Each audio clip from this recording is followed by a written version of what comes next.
어떤 사람이 조사해 보니까 미국 사람들의 80%가 1년 동안에 두통을 앓았다 그럽니다. 그리고 성인의 17%가 척추의 통증을 느꼈다. 그렇게 드러났다고 그럽니다. 복지국가의 그 대명사로 알려진 스웨덴은 인구의 66%가 이런저런 통증에 시달리고 그 절반은 아주 심각하다. 그렇게 드러났다고 그럽니다. 물론 우리나라는 미국이나 스웨덴보다 의료 수준이 높기 때문에 아마 이런 그 두통이나 척추통 같은 것은 그렇게 많이 느끼질 않겠죠. 그렇지만은 행복 지수가 세계에서 52번째, 52번째고 자살률이 세계 1위인 걸 보면은 한국 사람들이 육체적인 통증은 별로 느끼지 못할지 모르지만은 그러나 정신적인 괴로움, 심리적인 고통은 매우 많이 겪고 있는 것이 사실입니다. 그러나 이제 뭐 미국인이나 스웨덴인이나 한국인뿐만 아니라 모든 인간은 고난을 겪습니다. 그래서 욥기 14장 1절에서 2절에 여인에게서 난 사람은 생애가 짧고 걱정이 가득하며 그는 꽃과 같이 자라나서 시들며 그림자같이 지나가며 머물지 아니하거늘. 어떤 의미에서 인간이 고통을 당하는 것은 공통적이다. 모든 인간은 고통을 당한다. 그리고 삶이라는 것이 그렇게 길지도 않을 뿐만 아니라 그 짧은 일생이 고난으로 가득 찼다. 그렇게 기록하고 있습니다. 옛날에는 사람들에게 고통을 주는 것이 자연이었습니다. 천재지변, 그리고 뭐 맹수, 심지어 모기 같은 것들이 병을 일으키고 사람들을 괴롭게 했습니다.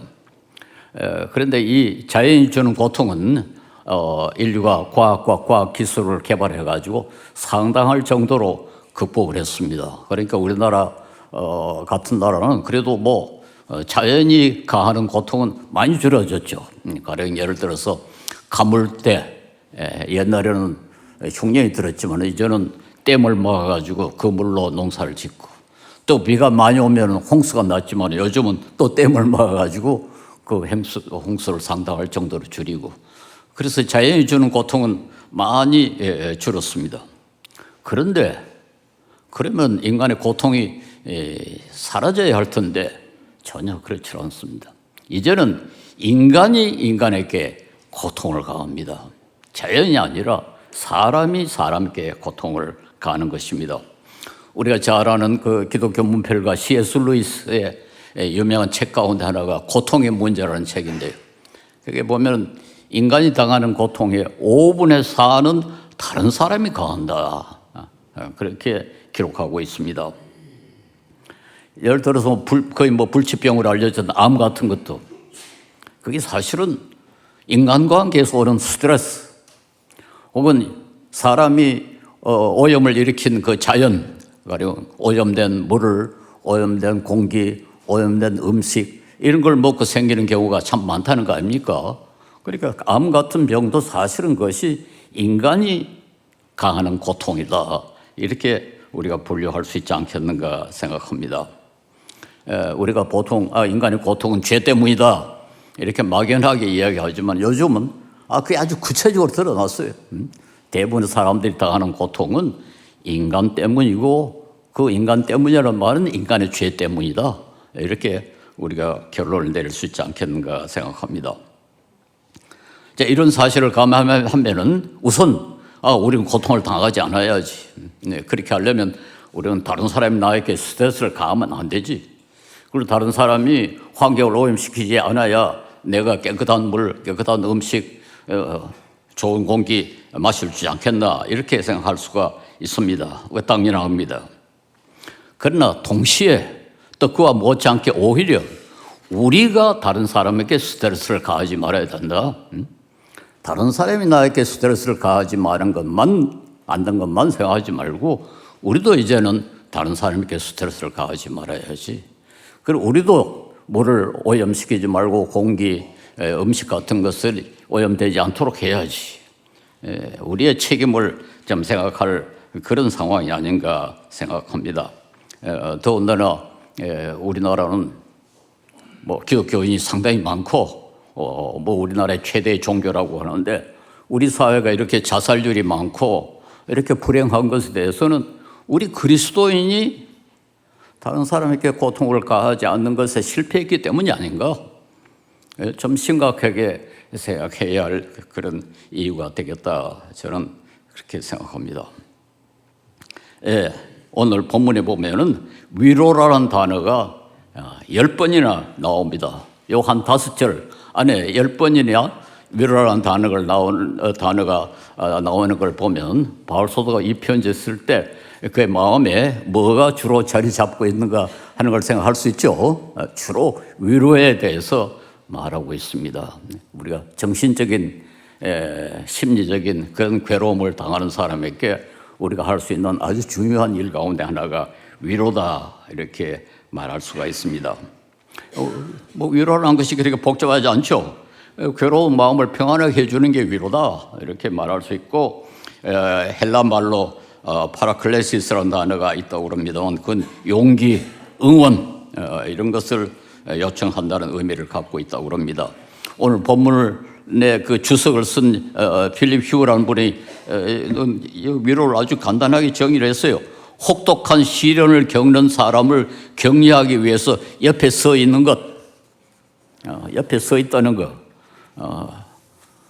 그래서 상당히 도움이 되죠. 우리가 참 어려울 때, 힘들 때 누가 옆에 든든한 사람이 딱 서 있으면 상당히 도움이 되지 않겠습니까? 위로라는 단어가 바로 그런 것이다. 그렇게 되었습니다. 영어에 컴포트라는 단어가 있는데 그것도 폴트라는 말이 힘을 돋워 준다 하는 뜻을 갖고 있었거든요. 그러니까 같이 힘을 북돋아 준다 그런 뜻을 갖고 있습니다. 모든 동물, 특별히 이제 중추신경을 가지고 있는 동물은 아픔을 느낍니다. 그러나 그 아픔, 우리 말로는 그걸 통이라고 그러죠. 아플 통. 그리고 이제 심리적으로 만난 우리 절망이라든가 슬픔이라든가 외로움, 열등감, 차별 대우, 두려움, 분통, 억울함, 압박, 걱정, 근심 참 우리를 괴롭게 하는 것들이 엄청나게 많은데 이런 걸 우리는 괴로울 고자로 그래서 이 둘을 합쳐가지고 고통 그렇게 부른답니다. 고라는 것은 정신적인 심리적인 괴로움, 통은 육체적인 아픔. 이런 걸 우리가 모두 합쳐가지고 이제 고통 혹은 고난이라고 부릅니다. 이것 하나하나가 사실은 참 견디기 어렵죠. 너무너무 외로워서 고독사라는 그런 자살이 많지 않습니까? 차별 대우, 여러분은 꽤 발전된 강해진 나라의 국민이 됐기 때문에 차별 대우에 대해서 심각하게 느껴보지 못했을 것입니다만 저는 옛날 우리나라가 지지리도 못 살았을 때 외국 생활을 하면서 이 차별 대우를 참 엄청나게 받았습니다. 참 괴로워요. 한 번은 우리 아이들을 데리고 그때 그 가족이 네덜란드에 살다가 잠깐 영국에 다녀오는데요. 새벽에 배를 타고 그 도버 해협을 건너가지고 네덜란드에 도착했는데 다른 승객들은 다 나오고 우리 가족만 딱 파출소 같은 데 끌려갔어요. 단순히 한국의 여권을 가졌다는 사실 때문에 끌려가서 조사를 받는데요. 그 혼자서 당하는 거하고 애들을 데리고 가서 그렇게 조사를 받는 게 참 괴로웠습니다. 그런 차별 대우, 여러분 절대로 차별 대우하면 안 됩니다. 인종이라든가 국가라든가 무슨 재산의 유무, 지식의 유무 이런 것과 관계가 사람 차별 대우하는 거 이게 사람을 얼마나 화나게 하고 얼마나 괴롭게 하는지 모릅니다. 저는 그런 것을 겪어봤기 때문에 나는 절대로 사람은 차별 대우하지 말자. 좌우명으로 삼고 의식적으로 노력을 하고 있습니다.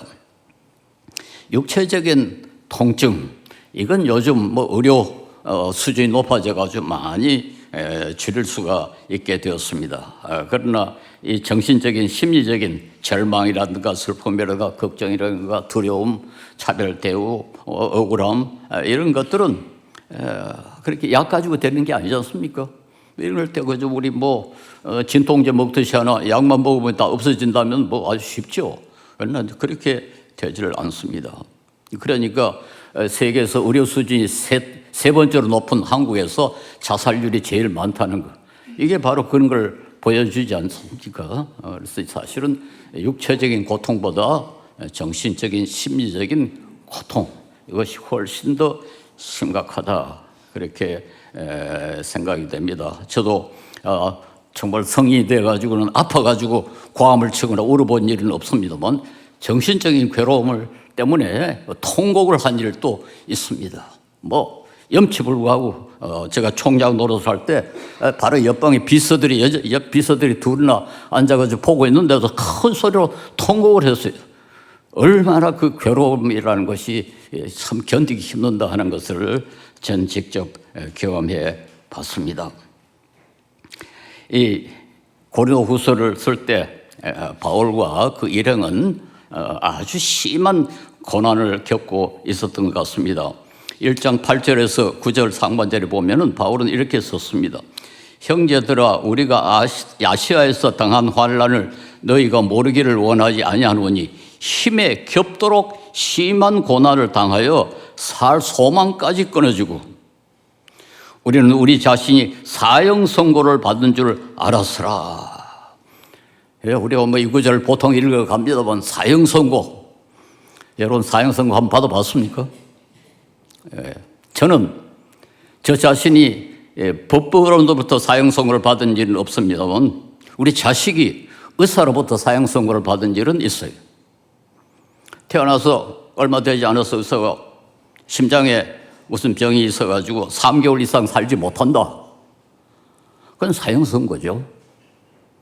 그 자식이 사형 선고를 받는 거하고 자신이 사형 선고를 받는 거하고 별 차이가 없습니다. 그 시절은 우리나라에 심장 수술을 할 능력이 전혀 없는 그런 상태였기 때문에 또 물론 의료 수준이 워낙 낮으니까 의료 수준도 낮고 거기다 의사도 좀 방정받고 그래가지고 그런 사형 선고를 내렸습니다만 당한 사람들에게는 그거 참 심각합니다. 죽을 아이를 데리고 3년 동안 지옥 같은 삶을 보내봤습니다. 그 절망감이라는 것, 그 얼마나 큰지 당해보지 않고는 이해하기가 어렵습니다. 그런데 아무리 심한 고통이라도 그것이 이유가 있으면 그리고 그게 어떤 목적이 있으면 견딜 수 있습니다. 우리가 수술할 때 힘들잖아요. 그러나 이건 수술 받으면은 병을 고칠 수 있다. 그렇기 때문에 참 견딜 수 있거든요. 아무리 어려운 고통이라도 이유가 있고 희망이 있으면은 그 고통은 견딜 수 있습니다. 그러나 그것이 없을 때는 덜 절망적이죠. 무신론자인 니체는 고통의 괴로움은 고통 그 자체가 아니라 의미가 없다는 사실이다. 그렇게 주장했어요. 고통이 고통스러운 것은 그에게는 인간의 고통은 아무 의미가 없다. 무의미한 고통만큼 더 괴로운 것은 물론 고통이 다 괴롭습니다만 무의미한 그런 아픔은 고통은 더 어렵습니다. 그런데 바울은 그런데도 그렇게 사형 선고를 받은 것 같은 그런 어려움을 겪었는데도 불구하고 9절 하반절에서 10절에 보면은 이는 우리로 자기를 의지하지 말고 오직 죽은 자를 다시 살리시는 하나님만 의지하게 하려 하심이라. 그가 이같이 큰 사망에서 우리를 건지셨고 또 건지실 것이며 이후에도 건지시기를 그에게 바라노라. 바울은 사형 선고를 받았지만 그러나 견딜 수 있었던 것은 왜? 이유가 있었기 때문에. 하나님께서 그렇게 하신 이유가 뭔가 하니까 우리 자신을 의지하지 말고 오직 죽은 자를 다시 살리시는 하나님만 의지하게 하기 위해서 그렇게 하셨다는 것을 그는 깨달은 것입니다. 그러므로 그는 견딜 수 있었고 희망을 가질 수 있었습니다. 그래서 그는 우리를 건지셨고 또 건지실 것이며 지금 과거에도 건지셨고 앞으로도 건지실 것이며 이후에도 건지시기를 그에게 바라노라. 그래서 그는 3절 하반절에 4절에 그는 우리 주 예수 그리스도의 하나님이시요 자비의 아버지시요 모든 위로의 하나님이시며 우리의 모든 환난 중에서 우리를 위로하사 우리로 하여금 하나님께 믿는 위로로서 모든 환난 중에 있는 자들을 능히 위로하게 하려 하시니시로다. 위로의 하나님. 예, 우리 하나님은 진노의 하나님이시기도 하고 벌을 주시는 하나님이기도 하고 무서운 하나님이시기도 하지만은 동시에 하나님은 위로의 하나님이다. 바울 사도는 이것을 발견을 했습니다. 그래서 환난 중에서 우리를 건지시는 그런 위로요. 심지어는 그 하나님으로부터 받는 그 위로를 통해 가지고 우리도 다른 사람을 위로할 수 있게 해 주시는 분이시다. 그렇게 그는 발견하고 고백합니다. 그 바울 사도를 그리고 바울 사도의 일행을 건지신 그 하나님은 여러분과 나의 하나님이시기도 하고 그 하나님은 우리를 책망하시고 벌 주시고 경고하시지만은 동시에 위로하시는 하나님이라는 사실을 여러분도 아시고 이 모든 어려움, 힘듦을 다 견딜 수 있기를 바랍니다. 그 하나님께서 보내신 성령은 우리에게 이 변호사라고 번역해도 된다고 그럽니다. 우리가 어려움을 당할 때 옆에 서가지고 도와주는 성령께서 지금도 바로 우리 옆에 계시면서 우리가 외로울 때, 괴로울 때, 힘들 때 우리를 위로하시는 그런 위로자이십니다. 그래서 우리가 절망에 빠지고 너무 큰 어려움을 당할 때, 그러나 우리가 간절히 기도할 때 하나님은 우리 옆에 서서 우리를 위로하시고 도와주실 것을 믿고 위로를 받으시기를 바랍니다. 특별히 이 성삼위 하나님은 우리를 건지시는 하나님이요 성령은 우리 옆에 서서 바로 옆에 서서 우리를 붙들어 주시는 그런 성령이시요 그리고 성자께서는 우리 모두가 당하는 고통보다 더 심한 고통을 스스로 당하셨기 때문에 우리가 당하는 모든 아픔을 다 아신다고 되어 있습니다. 히브리서 4장 15절에 우리에게 있는 대제사장은 우리의 연약함을 동정하지 못하실 리가 아니요. 예수님은 우리의 연약함을 동정할 수 있다. 동정한다는 말이 뭡니까? 같이 느낀다. 예수님도 우리의 아픔, 우리의 괴로움을 똑같이 느끼실 그런 분이다. 그러므로 모든 일에 우리와 똑같이 시험을 받으시니로되 죄는 없으시니라. 예수님은 행복한 사람을 더 행복하기 위해서 오신 분이 아닙니다. 마태복음 9장 12절에 건강한 자에게는 의사가 쓸데없고 병든 자에게라야 쓸데있느니라. 예수님은 의사로 오셨습니다. 의사는 건강한 사람에게는 소용이 없습니다. 행복한 사람을 위해서 예수님이 오시질 않았습니다. 우리 하나님, 우리 예수님은 행복한 사람을 더 행복하게 하기 위해서 오시지 않고 그런 의미를 갖고 있지 않습니다. 복 주시는 하나님이 아니라 위로하시는 하나님이시다. 우리 한국의 하나님은 복 주시는 하나님이에요. 너무 복 주시는 하나님만 강조를 합니다만 성경의 하나님은 그렇지 않아요. 의사로 아픈 사람을 위해서 오신 예수님의 하나님이십니다. 그런데 예수님은 앞에도 말씀이 있었습니다만 자신도 피해자고 자신도 환자였습니다. 우선 그 시대에 가장 무시받는 직업 목수의 아들로 태어났었고 지지로도 가난해서 머리 둘 것이 없었다 그랬습니다. 뭐 먹는 거, 입는 거, 뭐 그건 뭐 성경에 기록이 되어 있지 않습니다만 예수님은 집이 없었던 것입니다. 머리 둘 곳이 없다고 그랬습니다.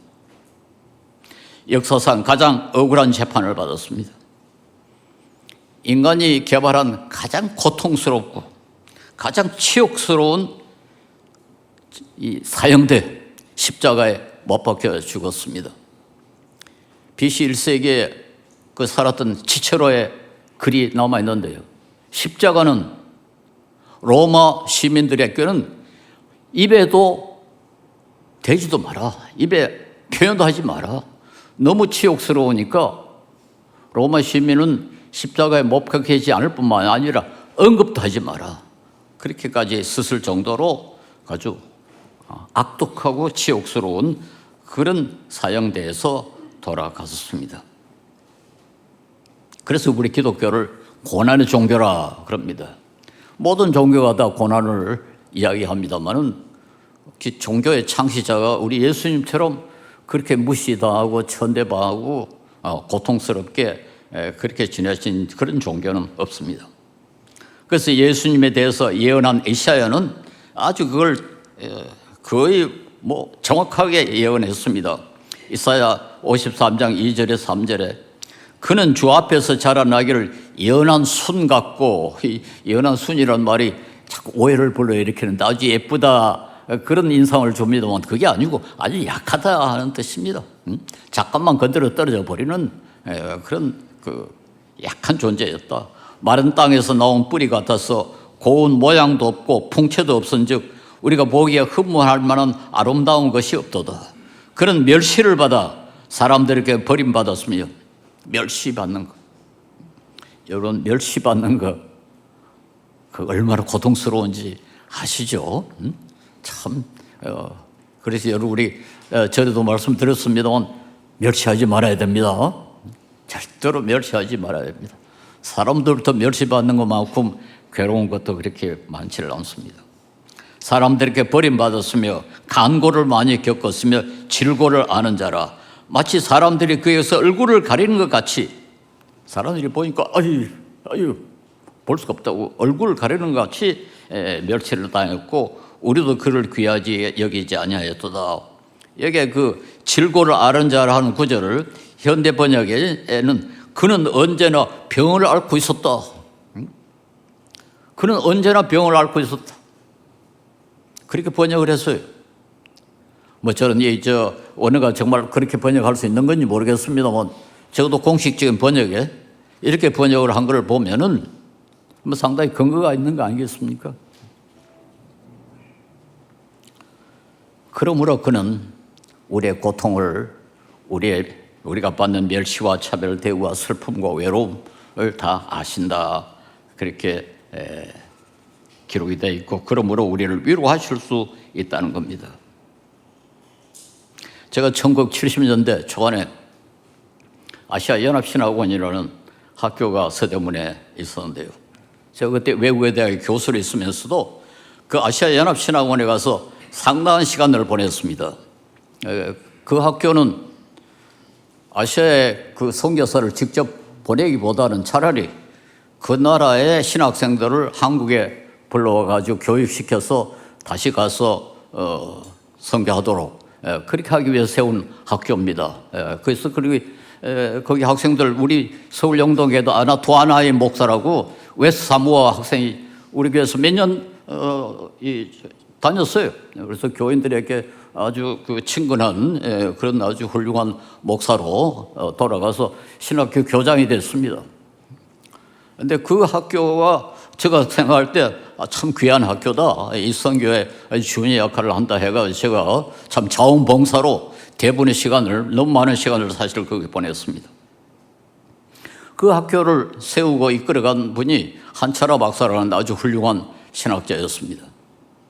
근데 그에게는 외동아들이 하나 있었는데요. 뭐 딸은 셋이 있었습니다만 아들이 하나뿐인데 아들이 아주 공부를 잘했습니다.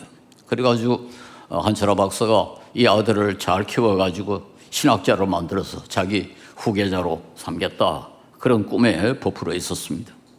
근데 그 아들이 대학교 4학년에 서울대학교 다녔는데요. 4학년에 졸업을 얼마 앞두고 졸업하는 그해 여름방학에 수영을 하다가 심장마비로 죽고 말았습니다. 뭐 그 가족의 슬픔은 말할 수 없죠. 제가 너무 참 안타까워가지고 그날 지금 기억이 납니다. 5일장으로 하는데요. 제가 매일 찾아갔습니다. 매일 찾아가서 그 한철호 박사를 위로한다고 갔습니다.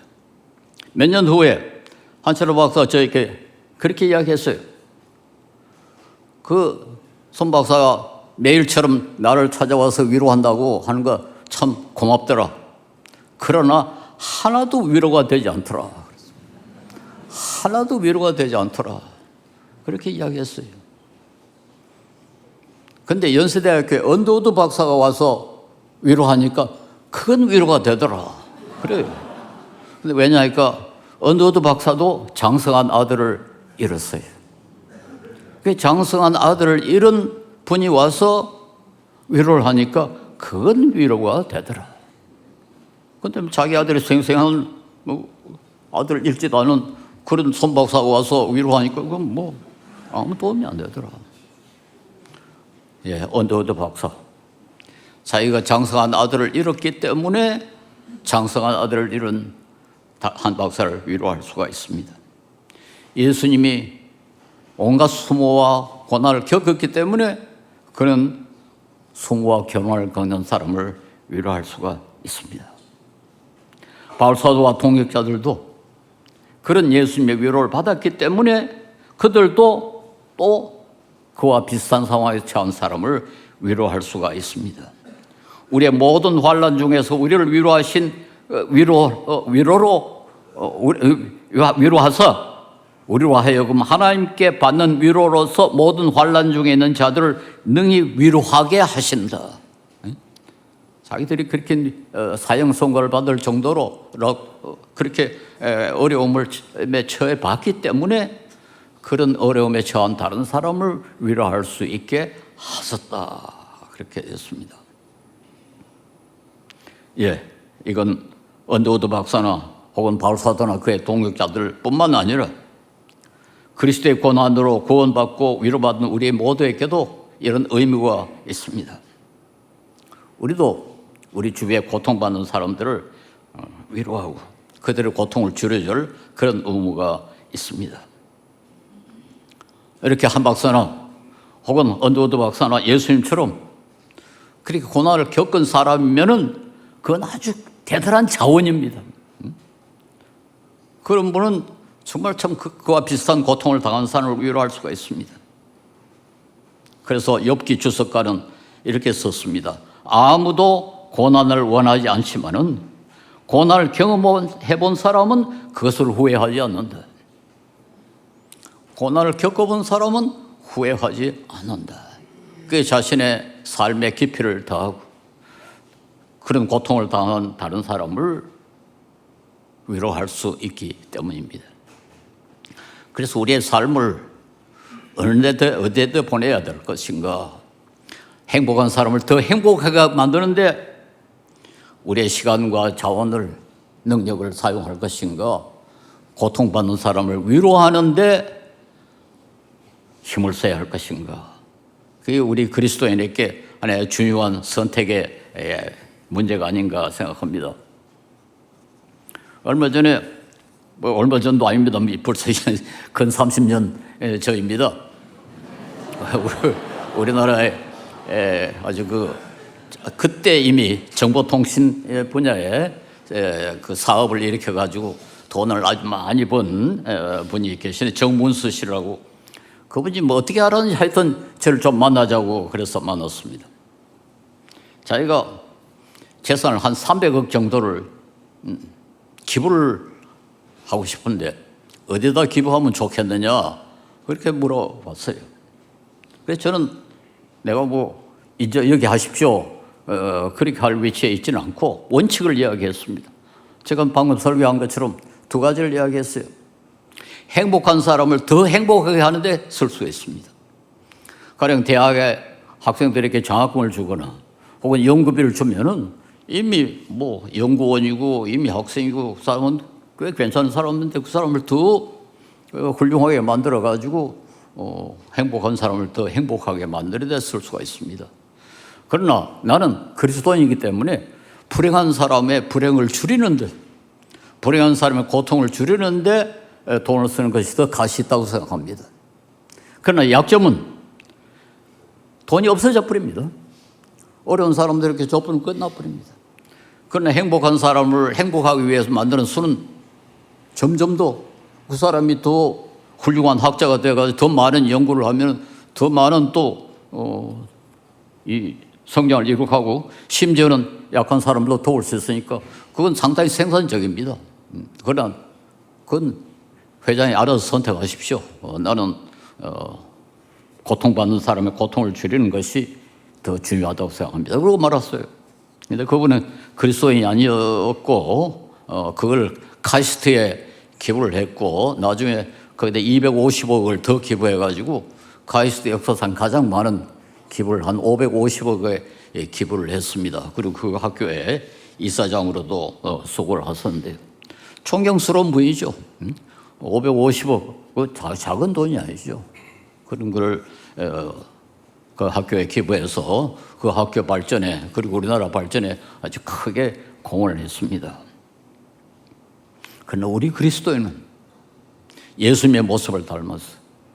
예수님은 건강한 분을 위해서 오신 게 아니라 병든 자를 위해서 오셨으니까 우리는 고통받는 사람의 고통을 줄이기 위해서 애를 써야 되겠고 그 중에 하나가 바로 위로하는 것이 아닌가 생각합니다. 우리가 다른 사람을 위로하는 방법에는 여러 가지가 있습니다. 하나는 너무 잘난 척 하지 말고 너무 사치하게 살지 말고 그것도 위로가 될 수가 있습니다. 최근에 추운 겨울날 다 떨어진 바바리 코트를 하나 입고 지하철을 타고 있었습니다. 밤인데요. 어떤 젊은 청년이 옷이 보니까 그렇게 좋은 옷이 아니었습니다만 작은 청년이 오더니 저쪽에서 이렇게 일부러 걸어와가지고 제 옆에 와가지고 아주 혀를 90도를 하면서 교수님 감사합니다. 그래요. 제가 놀라가지고 왜 날 보고 감사하다고 합니까? 그랬더니 지하철을 타 주셔서 감사합니다. 제가 그때는 좀 날릴 때였습니다. 말하자면 텔레비전에 거의 매일처럼 나오고 방송 KBS에는 저 이름이 붙은 프로그램조차도 있었고 그러니까 사회에 이제 많이 알려졌죠. 그러니까 교수고 방송에 나오니까 사람은 아주 부자인지를 큰 차 타고 기사 데리고 이제 다니는 거로 그렇게 생각한 것 같아요. 근데 제가 이 다 떨어진 옷을 입고 이 지하철에 매달리고 있으니까 이 사람이 너무 위로가 된 겁니다. 위로가 된 겁니다.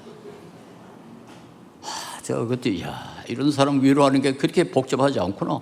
간단하구나. 여러분 예배당도요.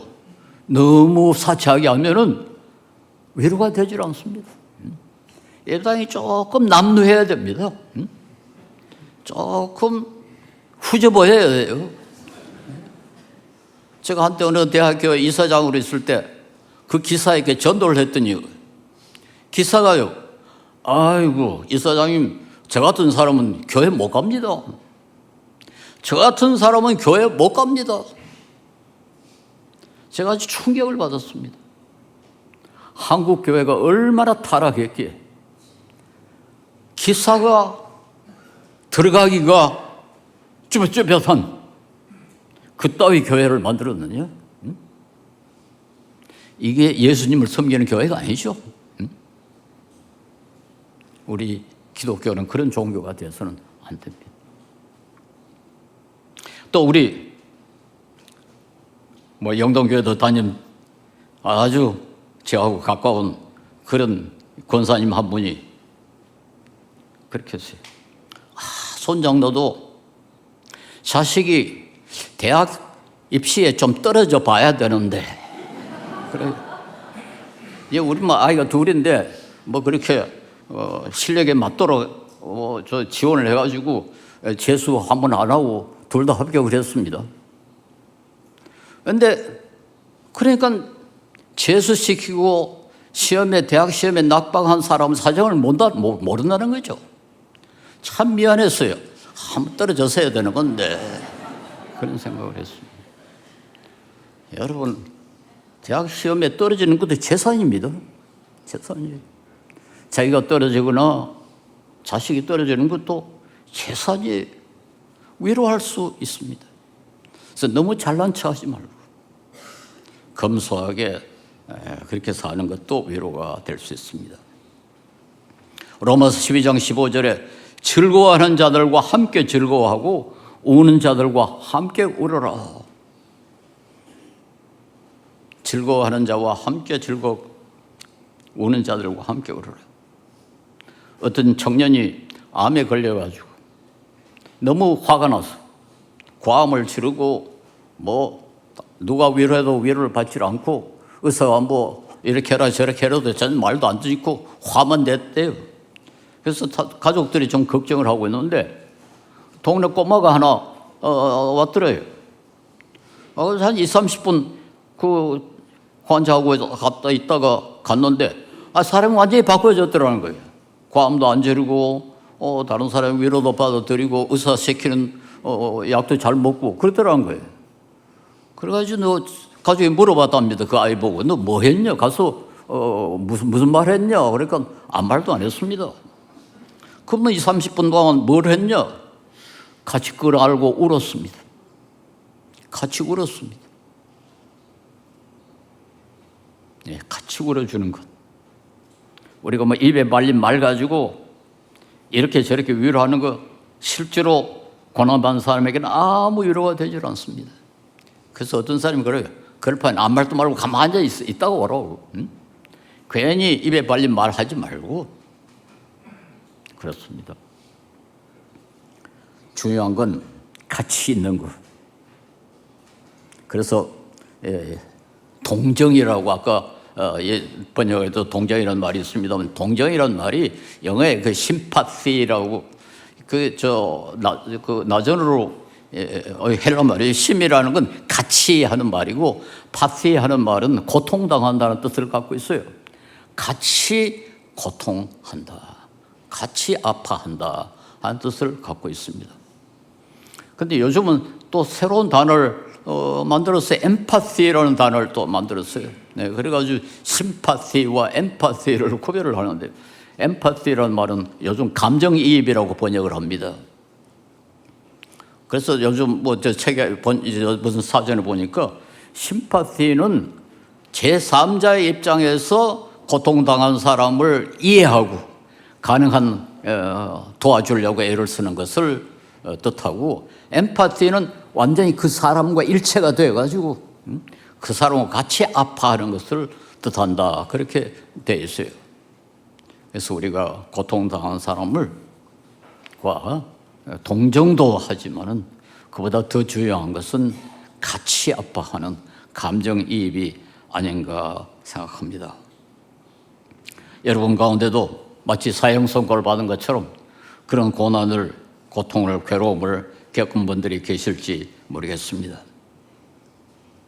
그러나 하나님은, 우리 예수님은, 성령은 여러분의 그 아픔을 아시고 여러분의 그 아픔을 함께 하신다는 사실을 믿고 위로를 받으시기를 바랍니다. 우리 기독교의 복음은 구원의 복음일 뿐만 아니라 위로의 복음이라는 사실을 잊지 말기 바랍니다. 그리고 우리가 이렇게 큰 위로를 받았다면 그 위로로 또 고통받는 다른 사람을 위로할 수 있는 그런 성도들이 되어야 하나님의 모습을 담는 것이 아닌가. 우리가 에베소 5장에 하나님을 본받는 자가 되라. 바울 사도는 자기가 예수님을 본받는 것처럼 자기를 본받으라. 우리는 하나님을 본받는데 능력 있는 하나님이 아니라 위로하는 하나님, 사랑의 하나님을 본받는 우리의 삶을 살면은 그건 우리 하나님께 참으로 기뻐하시는 사랑이 될 것입니다.